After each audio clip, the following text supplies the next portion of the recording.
Hola, ¿cómo están? Hoy quiero invitarlos un poco a repensar y hacernos ciertos cuestionamientos, porque a veces que cuando cuestionamos, de alguna manera despertamos ese inconsciente, quizás cauterizado en nuestras mentes, en torno a este interrogante: ¿somos lo que consumimos o consumimos realmente lo que queremos? De alguna manera quise denominar a esta reflexión arquitecturas que paralizan.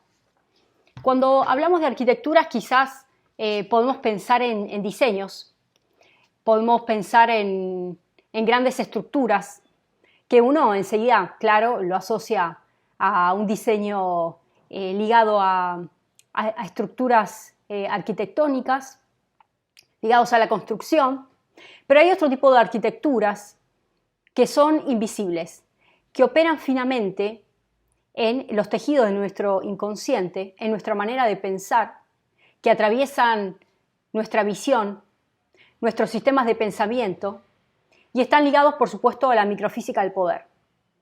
En Vigilar y Castigar, Michel Foucault toma el modelo de Bentham para esbozar una especie de modelo arquitectónico de poder en lo que es el encierro, en lo que es la reclusión.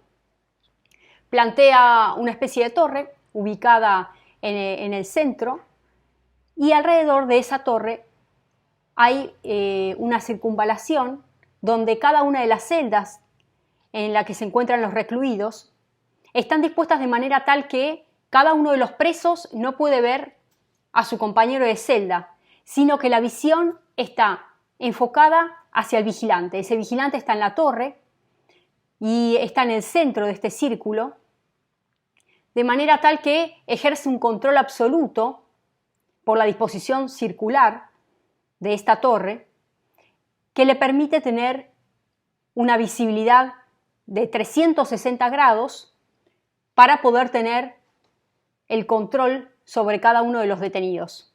Ahora bien, ese recluso llega a un punto donde ni siquiera sabe si está siendo visto, porque está dispuesta la torre de manera tal que se empieza a generar en el propio inconsciente y en el pensamiento de ese recluido de que existe una visibilidad de 24/7, de 24 horas en 7 días de la semana. El mecanismo arquitectónico está planificado de manera tal que el recluso está convencido de que está siendo controlado, está siendo vigilado.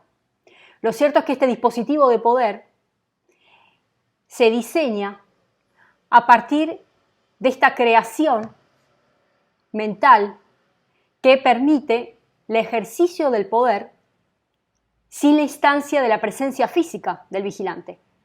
Si uno puede extrapolar de alguna manera este mecanismo a la vida cotidiana, si uno puede entender que muchas veces los medios de comunicación, aquello que consumimos día a día, aquello con lo cual desayunamos, que son las noticias, por supuesto, porque nos atraviesan, tienen que ver con lo que sucede en el acontecer, de alguna manera se torna una especie de verdad absoluta, donde nosotros no la estamos cuestionando, logramos una instalación con éxito de parte de los medios de comunicación, de cierto pensamiento, de cierta paura, si se quiere también, y estoy refiriéndome puntualmente a lo que hoy estamos atravesando como ciudadanía con el tema de la pandemia, ¿no? Un poco si vamos a ciertos conceptos que les quiero un poco releer de Michel Foucault, donde menciona la importancia del control y cómo eso termina disciplinando a todo el cuerpo social. Espacio administrativo, espacio político, se articula en un espacio casi terapéutico, donde se tiende a individualizar cuerpos, enfermedades, síntomas, vidas, muertes, y constituye una especie de cuadro real de singularidades yuxtapuestas cuidadosamente distintas. Ahí nace la disciplina del espacio médicamente útil. Hay un disciplinamiento, por supuesto. Hay un aleccionamiento para todo aquel que no sigue ciertas reglas, para todo aquel que tiene una cosmovisión diferente. automáticamente queda excluido de este sistema social y, por qué no, de pensamiento unívoco que generan muchas veces los medios de comunicación y que los ciudadanos en su conjunto no tienden a cuestionarlo. Ahí es donde tenemos que desarrollar la noción de distancia crítica.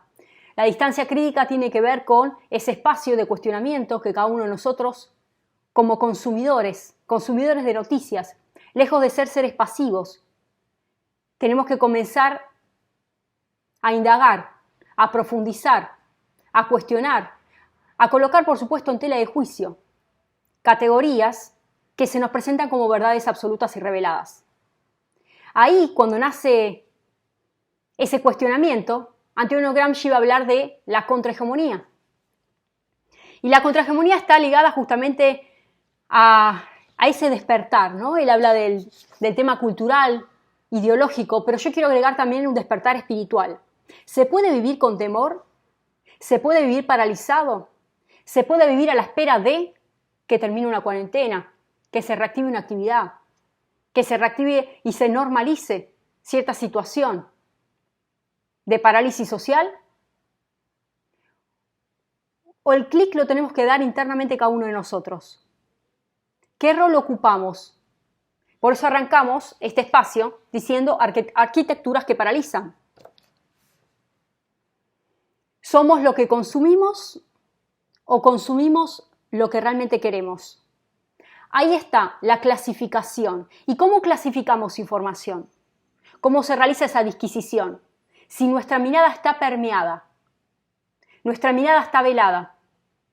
Para poder arrancarnos ese velo, que muchas veces conlleva ceguera y conlleva parálisis, es necesario intentar forjar una nueva mentalidad. Y ahí es donde quiero un poquito llevarlos a Ezequiel capítulo 36, versículo 26, dice: os daré corazón nuevo y pondré espíritu nuevo dentro de vosotros. Y quitaré de vuestra carne el corazón de piedra y os daré un corazón de carne. ¿Qué es un espíritu nuevo? El espíritu nuevo es aquel espíritu que, lejos de estar amordazado, de estar lleno de paura, de temor, de condicionamientos, es un espíritu libre, y así es el Espíritu de Dios. Cada uno de nosotros tenemos que ser capaces de abrazar esa libertad en su expresión máxima. Entonces, toda vez que nosotros estamos reproduciendo ciertos discursos que pueden emanar desde los gobiernos, los sistemas económicos, incluso ciertos estándares que hay que seguir, por supuesto, a nivel sanitario, porque es una cuestión preventiva la que todos nosotros estamos viviendo día a día. Si ese discurso lo continuamos reproduciendo, creyéndolo y visualizándolo como la única verdad absoluta y que no puede ser modificado, automáticamente somos autores también de esa construcción de poder, porque también se construye poder a través de las palabras. Las palabras y las verdades construyen esferas y espacios de poder. Terminamos reproduciendo esa lógica de no mutabilidad, de no cambio, de no modificación. Entonces, cuando la palabra de Dios nos invita a tener un corazón de carne, un espíritu libre, es a partir de la declaración que cada uno de nosotros hacemos con nuestras palabras, que más allá de la situación difícil que estemos atravesando como familias, cada uno de nosotros los argentinos, podemos encontrar un punto de salida, y ese cambio y ese punto de salida arranca en nosotros mismos. ¿Cómo están nuestros estadios mentales? ¿Cuál es el nivel de reproducción que estamos haciendo de cierto discurso unidimensional? ¿Cuál es el atisbo que le estamos dando a la creatividad?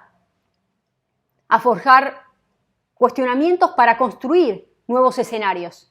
Recién ahí podemos hablar de una contrahegemonía, tipo de desarrollo de conciencia libre, ya no cauterizada por el temor, sino que abrace la libertad con todas sus expresiones.